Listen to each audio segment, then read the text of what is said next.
Welcome back to The Bible in a Year, where we journey through the scriptures one day at a time. I'm your host, Elijah Brooks, and together we'll uncover the timeless truths, stories, and mysteries that guide our faith. As we open the sacred pages and delve into God's Word, let's approach it with open hearts and receptive minds. Genesis, chapters 29 through 31. Then Jacob went on his journey and came to the land of the children of the east. He looked and saw a well in the field, and saw 3 flocks of sheep lying there by it, for out of that well they watered the flocks.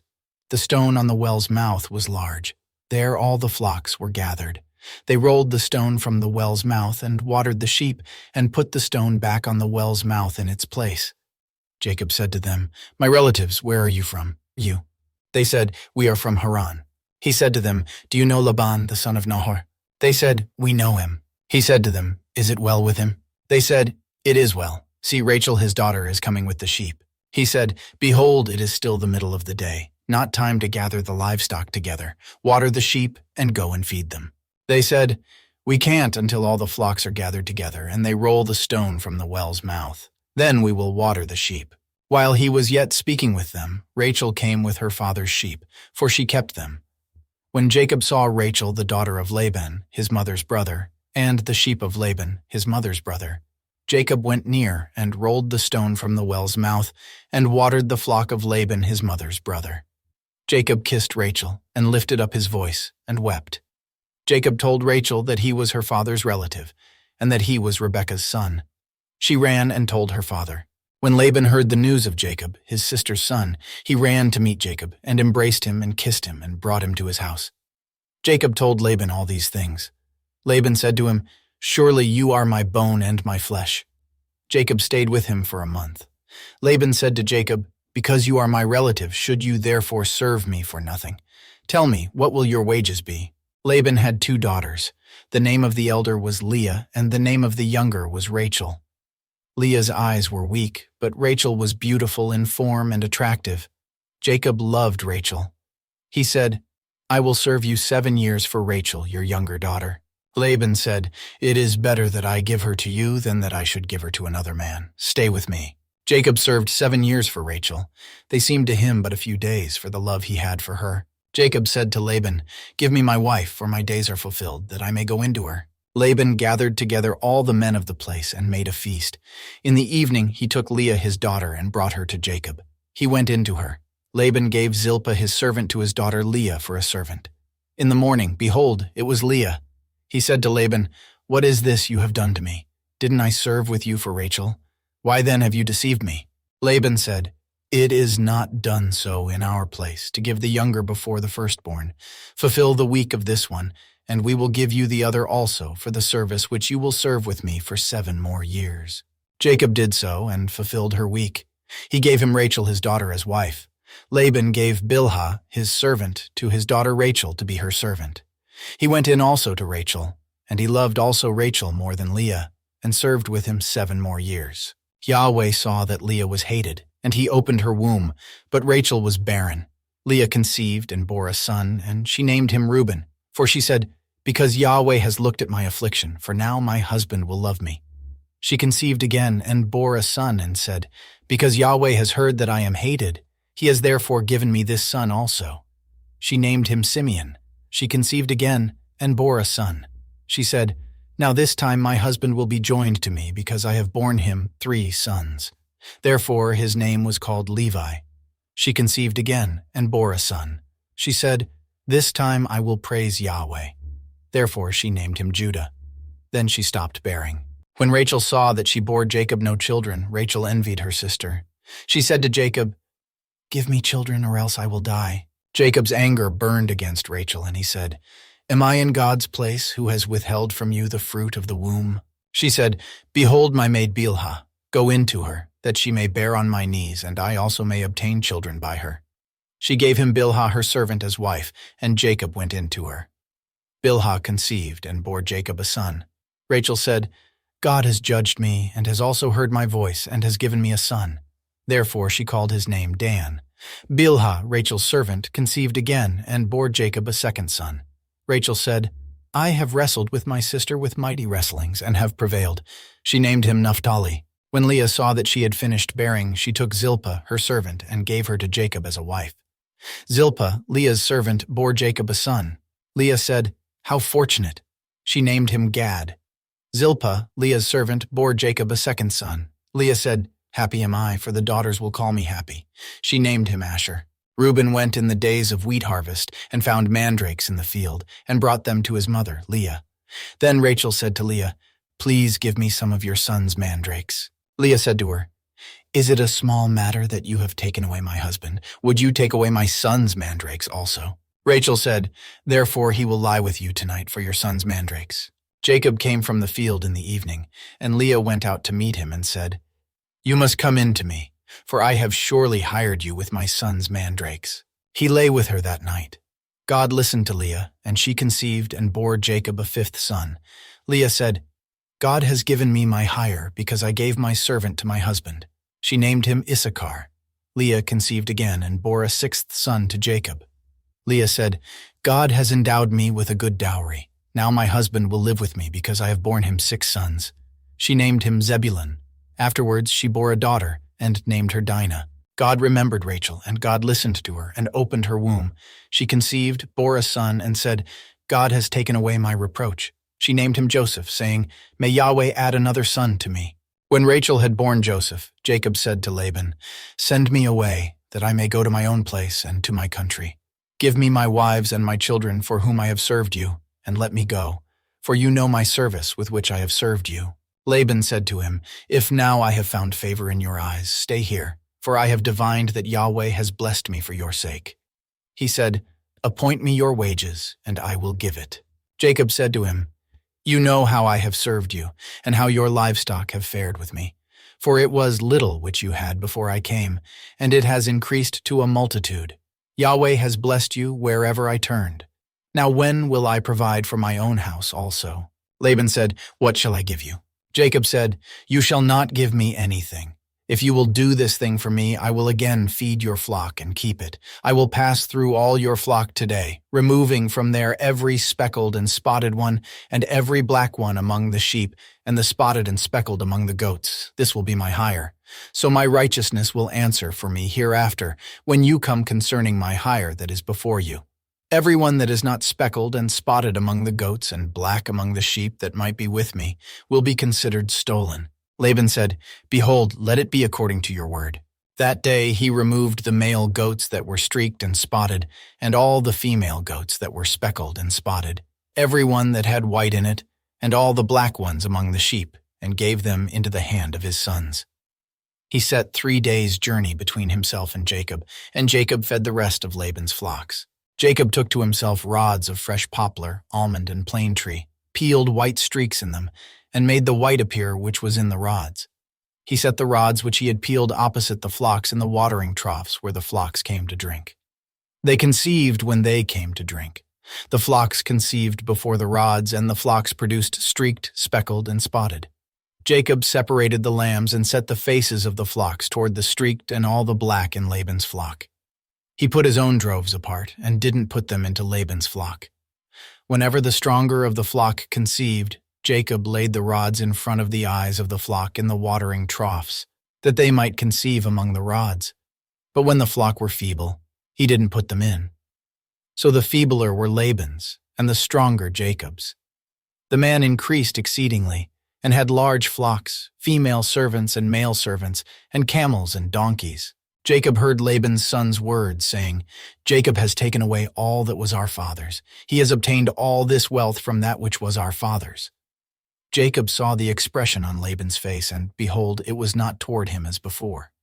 Yahweh said to Jacob, "Return to the land of your fathers and to your relatives, and I will be with you." Jacob sent and called Rachel and Leah to the field to his flock, and said to them, "I see the expression on your father's face, that it is not toward me as before, but the God of my father has been with me. You know that I have served your father with all of my strength. Your father has deceived me and changed my wages 10 times, but God didn't allow him to hurt me. If he said, 'The speckled will be your wages,' then all the flock bore speckled. If he said, 'The streaked will be your wages,' then all the flock bore streaked. Thus God has taken away your father's livestock and given them to me. During mating season I lifted up my eyes and saw in a dream, and behold, the male goats which leaped on the flock were streaked, speckled, and grizzled. The angel of God said to me in the dream, Jacob. And I said, Here I am. He said, Now lift up your eyes, and behold, all the male goats which leap on the flock are streaked, speckled, and grizzled, for I have seen all that Laban does to you.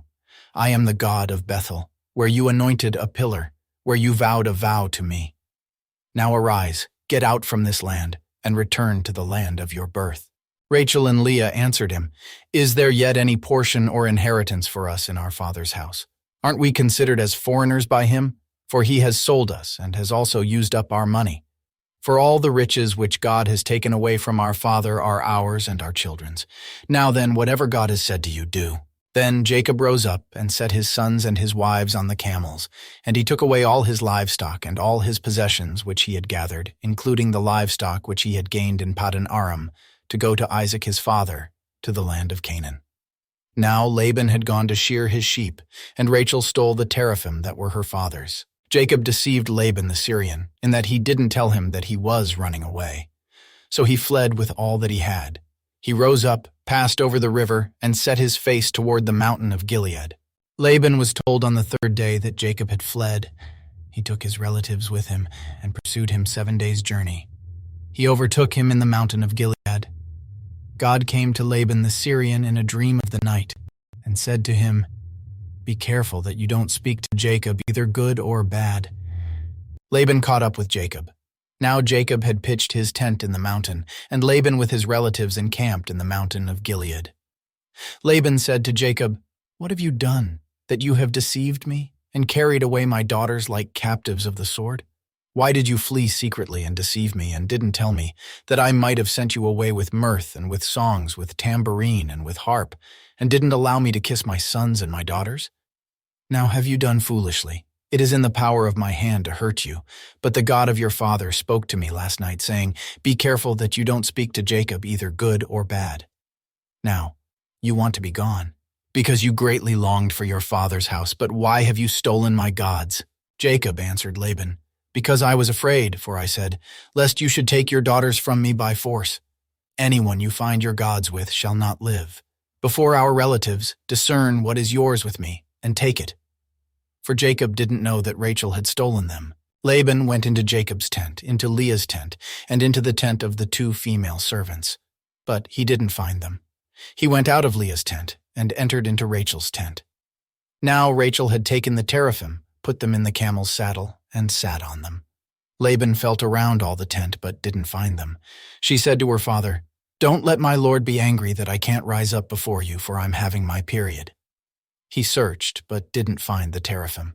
Jacob was angry and argued with Laban. Jacob answered Laban, What is my trespass? What is my sin that you have hotly pursued me? Now that you have felt around in all my stuff, what have you found of all your household stuff? Set it here before my relatives and your relatives, that they may judge between us 2. These 20 years I have been with you.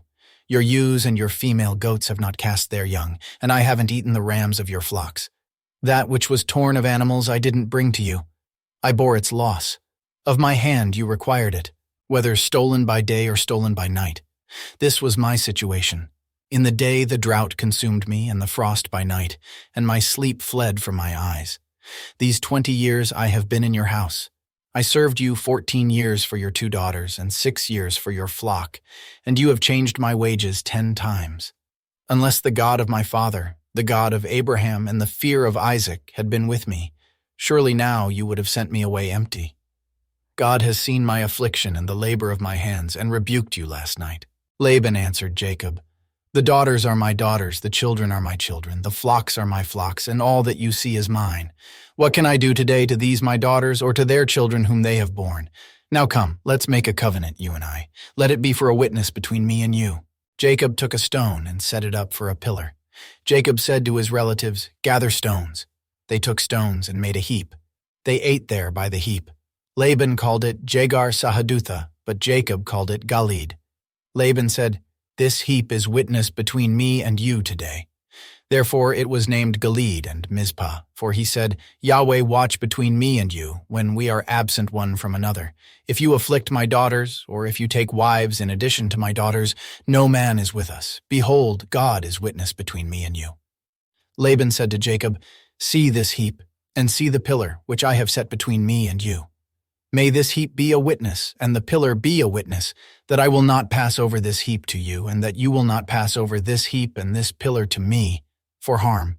The God of Abraham and the God of Nahor, the God of their father, judge between us. Then Jacob swore by the fear of his father Isaac. Jacob offered a sacrifice in the mountain, and called his relatives to eat bread. They ate bread and stayed all night in the mountain. Early in the morning Laban rose up and kissed his sons and his daughters and blessed them. Laban departed and returned to his place. Psalm 9. I will give thanks to Yahweh with my whole heart. I will tell of all your marvelous works.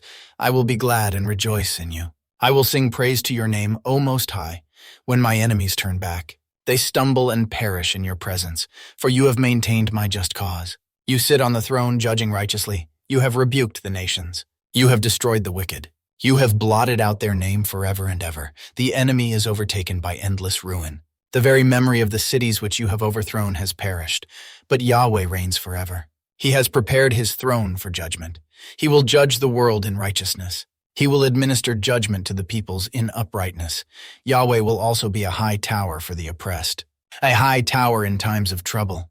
Those who know your name will put their trust in you. For you, Yahweh, have not forsaken those who seek you. Sing praises to Yahweh who dwells in Zion, and declare among the people what he has done, for he who avenges blood remembers them. He doesn't forget the cry of the afflicted. Have mercy on me, Yahweh. See my affliction by those who hate me, and lift me up from the gates of death, that I may show all of your praise. I will rejoice in your salvation in the gates of the daughter of Zion. The nations have sunk down in the pit that they made. In the net which they hid, their own foot is taken. Yahweh has made himself known. He has executed judgment. The wicked is snared by the work of his own hands. Meditation, Selah, the wicked shall be turned back to Sheol, even all the nations that forget God. For the needy shall not always be forgotten, nor the hope of the poor perish forever. Arise, Yahweh, don't let man prevail. Let the nations be judged in your sight. Put them in fear, Yahweh. Let the nations know that they are only men. Selah. And so, dear listeners, we close another chapter in our journey through the Scriptures. We hope that today's passage has enlightened your spirit, and that you carry its wisdom with you throughout your day. Thank you for joining us on The Bible in a Year. Remember, the Word of God is a light unto our path, guiding us, inspiring us, and drawing us closer to Him with every verse. We invite you to join us again tomorrow as we continue our exploration of the Holy Bible. Until then, may God's grace and peace be with you.